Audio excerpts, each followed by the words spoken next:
Today on The Joy Sutton Show, need help finding your J spot? That's right, ladies. The Joy Doctor is in the house. And how far can you go online without crossing the line? Our Real Talk experts talk online infidelity. Should you go for the glow? We'll show you the do's and don'ts of spray tanning. The Joy Sutton Show starts right now. It's your day. It's your moment. Find your joy on The Joy Sutton Show.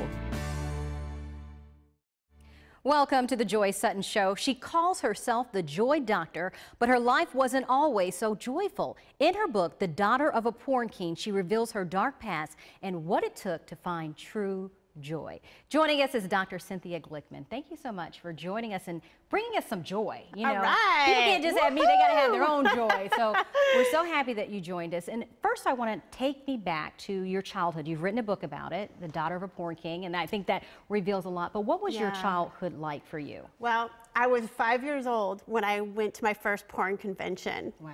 Yeah, so we rolled up to the Tropicana Hotel and Casino. My dad handed us our backstage passes, and my 6-year-old brother and I grabbed each other's hand and went strolling down to the convention hall. And we walked into what was the adult circus, and I saw Tarzan and Jane swinging from the ceiling, and lions and tigers and bears, oh my. Right? It was just really crazy. Yeah, you know, imagine these little children without adult supervision walking in and I mean, how did that affect you? I mean, how did that impact your childhood? Because seeing that so young has to do something to you. Yeah, so for me, what happened was I was observing all of these bootylicious mamas walking around, and you can imagine that throughout my childhood, and my brother's there being kissed by all these women saying, oh, look at the beautiful boy, and he left that day with kiss marks on his face, and I left with a scar on my heart, feeling I'm fat, I'm ugly, how will I ever measure up? Is that what I need to look like in order to be loved? And so this perpetuated throughout your life, just going through that. And you told me earlier that you got to the point that it was so dark for you. How bad did it get for you, just having that not feeling good enough just because of the things you saw as a child? Well, at 5 years old, I was on my first liquid diet. You were at 5 years old, you're on your first liquid diet? Yeah, chocolate shakes, you know. Wow. And by the time I was 12 years old, I was finding myself slumped over the toilet, binging and purging myself, and just trying to live up to this ideal of what I thought I needed to be like to be loved. So then I was at the age of 35, you know, Googling the terms how to kill myself painlessly. Whoa. So that was kind of the breaking point. And I crawled up my stairs that day, and as I collapsed at the top, I set my laptop down, and there was another woman that had blogged the same thing, and the response somebody had said to her is, if anything, you should live for your dogs. And in that blessed moment, my 2 little angels came up and kissed my face. I have Happy and Prosper, those are my 2 babies. And so at that moment, going from all that you had been through, it was like you found something to live for, and you said, I'm not only going to live, but I'm going to find joy. You got it. So it's been a journey now. So yeah, and that 750,000 Americans attempt suicide every year. And so for me, I said, you know what? This is a choice. I can decide right now to change my life, and I'm no longer going to let anybody outside of myself determine my circumstance. You know, I had just been broken up with a boyfriend I thought I was going to marry, and the market had crashed and I had lost everything, and so I thought, woe is me. But you know what? Bottom line is, you can all choose right this minute to say, hey, I'm going to be happy. And so I've been on a mission to spread world joy. Girl. You're just like, you walk in, you exude happiness. And what I like is you're going to come up and you've written a book. And I love it. It's called the J Spot. So it has everybody there like, what did she say? Did she say J Spot? I did say J Spot. It's J for joy. With joy for joy. So we are keeping a G here. So when we come back, you're going to give us some of the 5 things you talk about in your book that will help us get there, because you said it is a choice, right? It's Absolutely. a choice. Okay. Well, thank you. And we'll be right back with more with Dr. Glickman, and we are finding our joy today.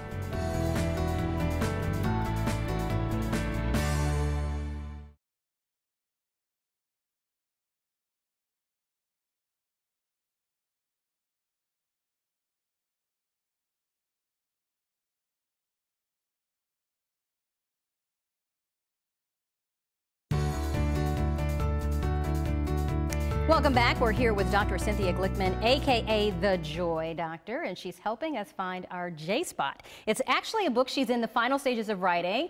Finding your J-spot is getting everybody excited, but really we're talking about finding your joy.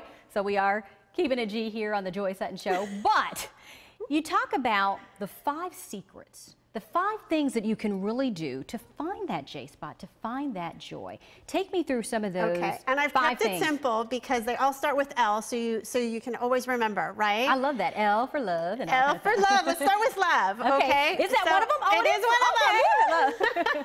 Okay, so. And I love you. Oh, I love you too. I appreciate that. So it starts with loving ourselves, right? And you hear that a lot, but what does it mean? It could start with just saying, oh, this is a beautiful flower. I love this flower. And if we can appreciate and love something even outside of ourselves and then bring it into ourselves is really a start, okay? Oh, so loving yourself. And you said if you can find beauty in the small things, you'll find that same beauty in yourself. Yeah. Okay, next one. So live full out. You know what? This is like a roller coaster ride sometimes, life, right? There's going to be ups and there's going to be downs, but ride it, woohoo, with your hands up. Because if you're struggling and you're fighting that roller coaster, like, oh, oh my gosh, right? It's going to be painful. So if you can just let yourself go and enjoy the ride. So just living in that moment. Yeah. And that's what you do. You walk in and you're like, I'm living, I'm happy. I don't care what y'all think I got going on, and I'm happy. So I like that. So you said the first one's love, live. Next one? Okay, well, the next one is the obvious, right? Laugh, be willing. Ooh, does it help? Let me try. I mean, it does make you laugh. Once you I get started, right? And it's contagious. So it's contagious. Because nobody can be irritated if you're laughing. Right. It makes you feel good. I got to tell you something, Joy. I don't know if you know, but I was fired from a job because I laughed too much. Did you? Interesting. I didn't know you could laugh too much. It was an awesome thing about it. Well, it actually happened twice.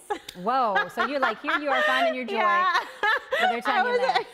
But I like that. So laughter, you said, is the next one. Okay. So here's the great thing about that, though, is that was an opportunity to transform what happened. So when something in our lives looks like it might be bad, it actually was awesome because it inspired me to move on and become an entrepreneur. And you're a millionaire, aren't you? Yeah. So forget them. They don't know that you're a millionaire now. I don't need to work for you. Yeah, so laughter is good. The next one I saw that you had talked about is letting go. Yeah. How do you let go? Okay, well, that's the thing, is it's not about the how, right? Like everybody's like, oh, it's so hard, it's so hard. But if we keep holding on to something, it is gonna be hard. But really, it's all in a decision. In this second, I can keep holding on, or I can just say, you know what? I'm done, I'm over it. So let it go. It's all in a decision. Letting it go. And your last and final one, which I love, is you said, look within. Okay, well, I have 2 things for that, which are really cool. Okay, so looking within is it could be meditating, connecting to your higher source, and really just being, again, it's about you, right? But I have a really cool tip. Can I share that? Yeah, share that tip. So I also use look up for that one, because literally, try it. Look up, and now try to frown. I guess I can I'm probably just looking crazy more than awesome. So looking up just makes you... Right. It literally changes your physiology. So by doing that, if you're in a downer mood, go outside, look up, open your arms, change your physicalness, and it'll change how you feel. I love that. And you also bought some bubbles. Girl, what are you doing with bubbles? We grown. We're grown, so we can use bubbles. Come on, you blow some. So what is joy about? Joy is about being like a kid, because kids laugh all the time. I love it. And then you just made our set so beautiful. And people may be looking at you, Dr. Glickman, and saying, is she really that happy? I mean, are you really? I mean, you seem over the top happy. So people are like, is she really, really that happy? Are you really, really that happy? I'm so blessed.